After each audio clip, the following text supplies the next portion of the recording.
Welcome back to The Change Physician. I am Melissa Cady, the Challenge Doctor, with my co-host, Dr. Kevin Cuccaro, bringing you today Saturday Salutations. Of course, we're here to share not only our recent episodes, but just say hello to everyone and to each other as co-hosts from the West Coast to Austin, Texas. You can't say bi-coastal. Two-thirds of the country. I guess I'm almost Gulf Coast, but anyway. So we're here to share some of our thoughts or recent events or favorite things. We used to do Friday faves, but we find that Saturday is way more convenient in the afternoon. So you can find us here pretty much, every Saturday, 2 p.m. Central, 12 p.m. Pacific time, unless we're taking a little hiatus or vacation or something. But thank you for joining us. Or if this pushing it to Sundays, because sometimes, sometimes Sunday Salutations. Yeah. It works. So we're here to just say hello, and if you're capturing it on a recording, if you ever have any comments or have things that you'd love to hear in future episodes or talk about, you can always leave the comments or send an email to Dr. Kevin at thechangephysician.com. Did I say that right? You did. Okay. Well, how are you? I am well. It is Saturday. We're salutating. So, what else could be? What could be wrong with the world when you're salutating with your friends? That is a unique name. Is that even an actual? I'm about to look. I don't know if that is a word. We can make it one as long as we use it enough. It can go in the Urban Dictionary. Well, and eventually it gets adopted into the real dictionary. And there's something to be said for creation of words, right? So that's not a real word. Well, if you create it and the word has shared meaning, then it's actually part of language, right? Yeah. Curse words. First word, and this always makes me think of we've talked about how emotions are made with Lisa Feldman Barrett's book on kind of construction and emotions and stuff. And she does a lot about concepts. And what I always found really cool is words convey meaning for a specific concept, and the more specific the word, the more you get more emotional granularity, and there's some significant benefits to it, like being able to, instead of just saying, if you only have one word for anger, right? So then if you're annoyed, you're angry. If you're upset, you're angry. And so it becomes this big broad thing. But if you can make up a word like life and sopping, right? And what that means is I'm angry because my wife didn't make enough coffee. It becomes a very specific thing that's annoyance with your spouse when they don't make enough coffee. And what that allows you to do is a very specific granularity to that emotion, which doesn't necessarily bleed over to something else. Because then if you get upset in a different way, you can actually express that through a different word. I'm annoyed because, I'm angry at, I'm upset with, I'm raging because. Anyway, it's fun because she talks about that with there's some Filipino headhunter word that means like the joy you get from killing your enemy or something. And it's like, but if you could use these, you can actually then process emotions in ways that are much more constructive rather than destructive. So that's a long way to say salutating. We're going to make that into a word. When salutating is that friendly banter with friends at long distance via Zoom. See, look at that. Let's put that in the dictionary. in the salutating. Have you been salutating much lately? You need to do more. Sounds like salivating. I don't know. Well, that's a little bit different. Yeah. Yes, that is different. Anyway. Yeah. Well, I'm going to share some things that actually I will segue it from emotions in a way that you may not think I'm going to say, but why don't we let people know what happened this past week, which would be episode 196 on Sunday release. It was a deep dive on Paul Thomas's book, Dressing Well in Medicine, which we had a 2-part episode 194 and 195 that covered our discussion with Paul Thomas about the issues that surround that. But of course, Kevin and I talk about our thoughts on it in our Sunday episode this past week. But also there was an episode on Thursday, The Veil of Ignorance. Did you want to make any comments about any of those? Dr. Paul Thomas, Plum Health out in Michigan, fantastic guy. I mean, the biggest takeaway, and we said this last week, is just that there's dressing well. The book is about professionalism And there's a lot more in there. Like, again, how can you write 300 plus words in a book when you have a big topic on professionalism and the importance in medicine? So it's actually, I don't know, I'd go there if you're interested in that. It's more than just dressing well, although that's definitely important as well. The veil of ignorance was, I actually say that shared a little bit, and our families watch this, right? And so I guess it hit my mother pretty hard in a good way. So I appreciate that, Mom, that you enjoyed it so much and we're talking with your friends with it. But I think it's a very important one. And the veil of ignorance is basically talking about this idea about a just society. And you can put that in any way, shape, or form as if you couldn't choose, like if you had to design a situation or experience in such a way that that you had to be a participant in that experience, but you didn't get to decide your role, how would you design that experience? So that could be cultural, that could be the nation, that can be a society, but it can be simple as an interaction. And it kind of can reflect back in a lot of ways of treat others how you want to be treated, no matter who they are. Mm-hmm. Ideas of choice, obviously, ideas of justice. And yeah, so I guess there's a whole lot more we could have discussed there, and maybe we will, because it seemed to resonate with some people. And I do think it's very important, these kind of philosophical concepts that come from these thought games, but they really kind of have an idea of how do you make a better society, and ultimately, like, how do you become a better person, which is sort of what the Changed Physician is about. So big episode. Yeah, I like that. I didn't expect you to go on that a little bit, and I'm glad you did. And I'm glad your mom enjoyed it. So, well, to jump off of the comments about, emotions earlier, we know that there's a lot of phenomena that happen as phenomena. That's what I was just thinking. Speaking of that, that's like, I was just listening to actually Lorimer Mosley, his master. Are you doing his master sessions? Yeah. Oh, yeah. Okay. I thought about it. I started it, and I just had too much going on. I'm gonna have to go listen to it later. But if no one knows what Lorimer Mosley's, who that is, just look up Australia Lorimer Mosley. But if you're in the pain world, you should know him. You should. If you don't know him in the pain world, you have not gotten up. You're not into pain. That's period. You don't know pain. You're not even approaching it. So yeah. He was talking about. They started playing this, I'm going on a tangent here, but they started playing some music, and there was instrumental. That's it. But your brain starts playing the words in your head, and you're like, you don't really appreciate it until you really start to break it down. And you're unpacking this, like, how is that happening? Like you don't have to hear the words, but you start hearing the voice.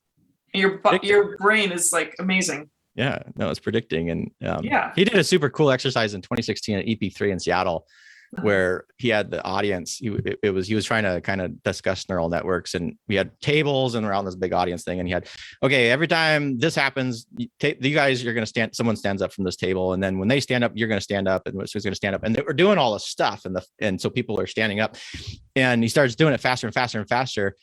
And at some point, people who were supposed to be standing up or not standing up all the time, but it was just enough that they were standing up quite a bit. They just didn't sit down, and it was like, see. That's what happens. So if you're wondering how you get these triggers that can create an experience of pain in situations which are no longer as relevant as, say, the original scenario, it's because of this firing and how they get used to firing. It was fascinating. So he's just awesome. He's like the best, just the best. So I have to say, I just had a patient that had to do with general anesthesia for a pre-op, and I'm not going to speak details, but basically some pain issues, underlying anxiety, hypervigilance. I'm feeling off of this person. And I said, I basically shared because I was trying to just give tidbits and just express that I was trying to be caring, not judgy. And, it's a real hard thing when they have a different belief. But at the end, she was like, so do you do any work on the side to help people understand their pain? I've tried this, and this. And I was like, it's like, so I have a colleague, he did this thing called whywehurt.com, and I sent her there. And then I know a couple people that are a little bit more advanced in their physical therapy training, and gave her those links. But it is, I forgot what my whole point was, but I just thought there's just so much conceptually in our beliefs that we need help with along the way to help guide us. And it's just really, it's kind of neat to just share that stuff with people, and you just don't know what they're going to do with it. You just kind of like, here you go, start your journey. I wish you the best. And that's so true. Though it sounds well, what do you mean? You can't, like, if you can't, you literally can give them a map, but you have to trust that they're actually going to follow themselves, because you can't, like, and that's like, it's interesting in our community, even with people who have lived experience, we're talking like something like 67 years of being in pain, and then and transforming their life. Like, it is super cool.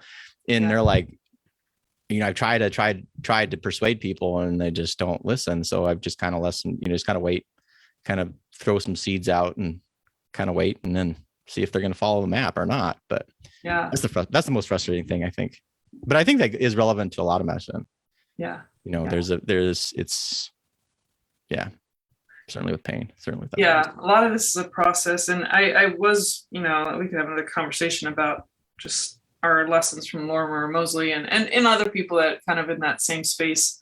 But it was very the initial parts of talking about some of the main concepts was real reassuring to me, because I think, the mind shift that happens for people is believing that some of these concepts are actually important, like the adaptability or bioplasticity of your body. If you don't know what that is, go look it up. Because, and just like your thoughts and how it impacts your behaviors and how you perceive pain or what it is. I mean, all those things just, they tie in together, and that you talk about these people with 50 years of pain or whatever, and that shift, it can be so powerful. Like, just, it's mind blowing. But anyway, but it does take a lot of patience for your patients if you have any, trying to get through that stuff. But my whole point, was I interrupting you? No, I was like, my whole point. You got to get to the pictures. I know there's pictures in here at some point. There is. Okay. So you talked about emotions, and we talked about pain, and this all ties together. It's all about emergent phenomenon, which if you don't believe pain's emergent, you might need to look that up too.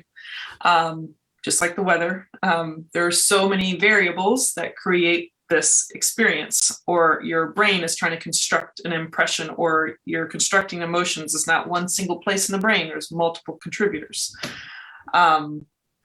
Same thing for the world of nature and outside of the human body.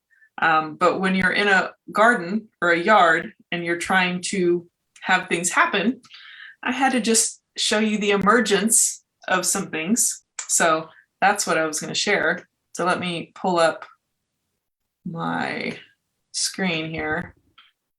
So I finally have, can you see that? Oh, it was an arbor thing. Yes, but those look like all those leaves were not there, and they've been there before, and sparse, and probably didn't water enough. And I put some stones down there to kind of hold on to the water a little bit better.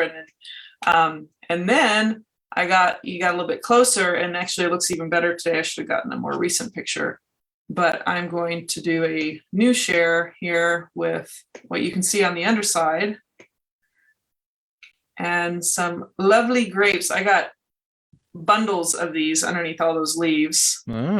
So I can't tell you exactly which grape it is, but each side has a different grape. So they're not seedless, so unfortunately. But here's the other share that I'm very excited about. And these do well in Austin, if you're in Austin, Texas. They're evergreen, and I've talked about these before, but do you know which plant this is? That's your purple. It's pineapple guava. I was going to say purple guava thing. Yeah. And you can eat the flowers. Yes. I saw your post on Facebook. Oh, so you cheated. That's okay. No, but I was like, oh, and there's about 8 more already popped up in that same bush. So What about the anyway, pineapple guava? What does that look like? Is it yummy? don't know yet. They should Oh, follow the flowers. It's yeah. usually how it turns out. But Did we this talk about fruit before? We did talk about fruit, haven't we? what do you mean? In the realm of travel, like Fruit? in the I'll realm hold of it off travel? and Okay. I'll remember it later. Yeah. Okay. Yeah, so I'm super like I get more excited about edibles just because I can actually eat them. I've been very disappointed, Kevin, in the 700 tulip bulbs that I planted. And I think about 4 of them emerged with a tulip, and the other is just sitting there with the green leaves. It was kind of like, I'm coming out. No, I'm coming out. And it just kept doing this, like, I'm psyched out by all this crazy weather, and you're like up to 100 degrees. I don't know what to do with you. So, yeah, so I'm done with tulip bulbs. So if they don't come back, I'm, no love lost here. I have decided, oh, this is my other share. Let me pull it up. I know this might bore everybody because I'm just talking about garden stuff. I never thought I'd be that person, but oh, yes, I will share this one. It is on the screen. Hold on. Now there is an animal in the background that happens to be my neighbor's. Let's just make that clear. He likes to say hi. That is Tom the cat, who decided to take a nap. Yeah. But there's a little shrivelly leaves on the left one. That's Java ginseng. If you ever wonder like what Java ginseng. Java ginseng. Have a few supports because they tend to splay because they have heavy limbs there. But on the right is echinacea. So for those of you who like the echinacea lozenges and all this stuff for health of immune, if you notice, they're called cone flowers also, but you can see they start off with like a little green yellow. You can see different ages in there. Those are the early onset flowers, and then as they get widen out, you'll see the pale pink and then a little bit of a flat center.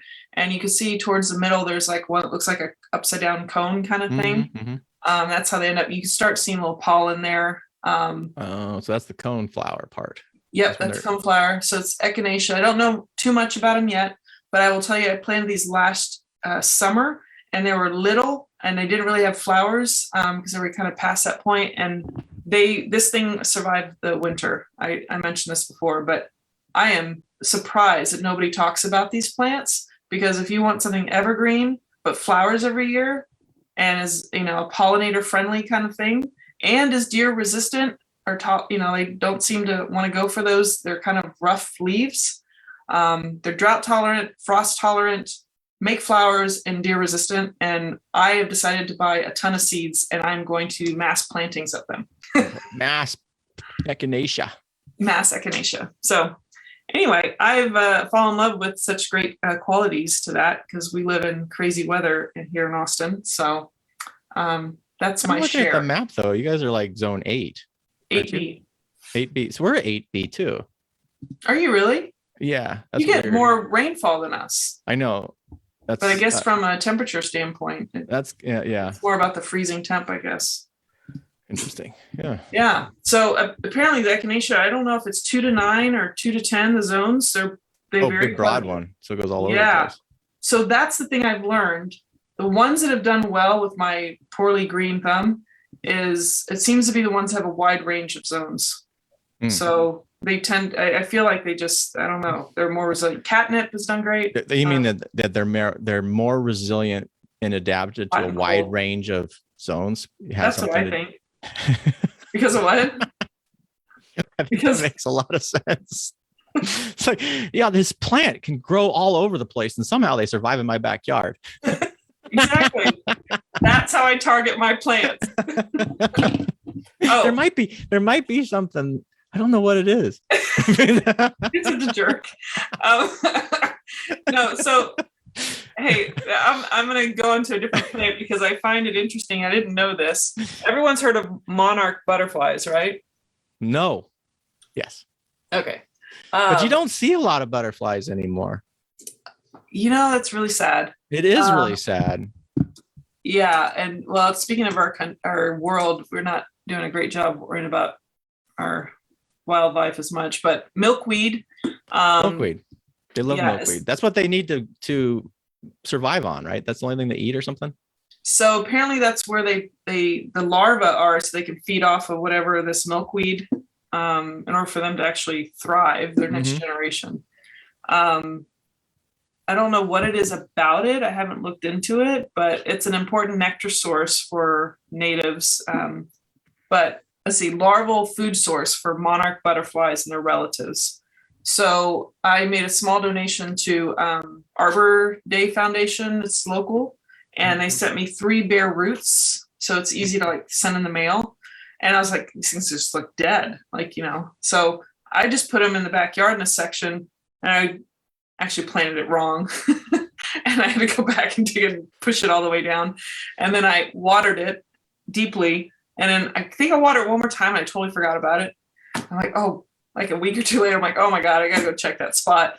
And they're already like this tall. So I've got 3 milkweeds that are kind of native and good for butterflies. So, you know, I'm trying to like more encourage the pollinator stuff and make edibles. But yeah, I'm like, you know, you get stuff that's native, and, you know, it's beneficial for a lot of the, you know, pollinators and things that you need to support. But okay, I've talked a lot about my yard, but there you go.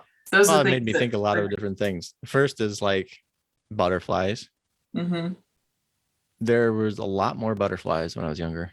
Like, you know, it's like it slow and goes away. Look at the pesticide crap we use. I mean, I think there's something to say about that too. Yeah, but it's really sad.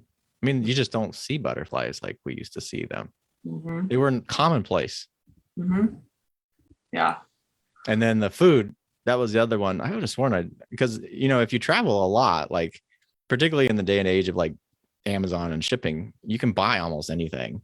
Yeah. And what I always found is very frustrating, because it's like, well, why would I go someplace and buy it if I can buy it and they can either ship it to me? And a lot of times it's cheaper than wherever I'm going. Buy local. Well, I'm not going to buy local if it's the same stuff and it's cheaper. I'm sorry. Like, there got to be a reason for me to do it other than just to say that. Yeah. But what I kind of experienced, that food is a big one. And fruits are fascinating to me because there are so many fruits in this world that you just don't see anywhere else. Yes. And so I think that's the fun part. If you get to a place and go eat the unique fruit, like find that unique fruit. Because some of it just doesn't travel. Like I think you have a loquat, right? You have a loquat in your backyard. Oh, and I got to get a picture of that for you, because the one that I almost killed, it's like thriving. Oh, good. Yeah. Yeah. But I love loquats. Yeah. But you don't see loquats in the store. And I think it's because the fruit's so tender. Like I've actually told someone what I had, and they're like, what's that? I'm like, oh man, they're so good.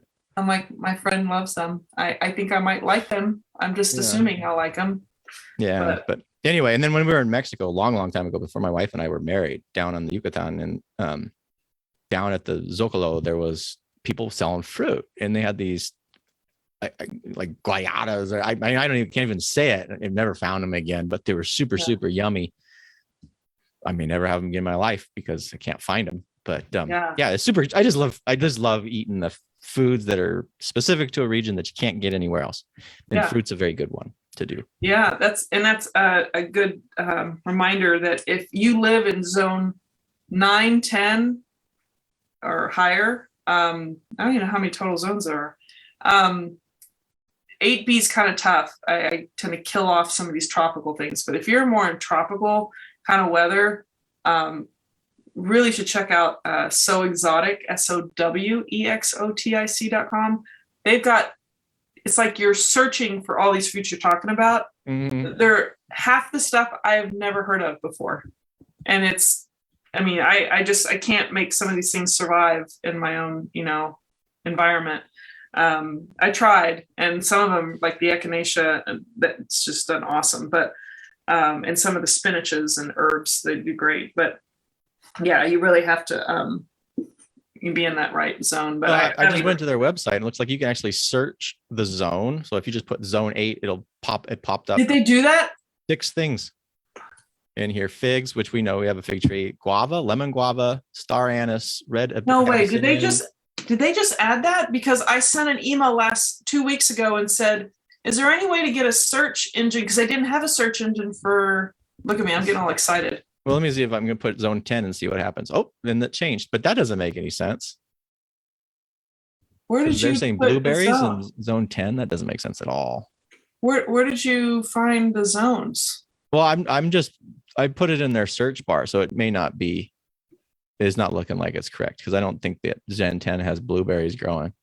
Oh, okay. Yeah, normally they have it under like the medicinal, culinary herbs, rare fruiting plants, citrus trees. They won't mail out citrus because it has to stay in Florida or something like that. But anyway, for those of you who just want to look at some really unique plants and fruits, and they're like exotic they're to us. So super cool. I'm just salivating now looking at this stuff. I know. You could spend quite a few hours just like searching. I think they could improve their search engine based on zone, but they pretty much said it's tropical. I'm like, yeah, but you might want to just put in a section that's for people that are not in that, because there's people buying it outside of Florida. Mm-hmm. Wow, very cool. But yeah, it's a cute little. There's other businesses out there, but they've done a good job shipping plants. So there you go. Right. Any final thoughts? No, other than it's always a pleasure salutating with you on Saturdays. Yeah. Salutating. Hope and you want to take it out, or you want me to take it out? You take it out. I was gonna say, well, thank you all for joining us on Saturday Salutations. I hope you make it a point to salutate with your friends via Zoom, or having these daily interactions in a distant manner with the people that you care about. Salutating. You should use it in a sentence today. And you can join us next week at Saturday Salutations, and we will do some more salutating. And until then, stay well. Take care.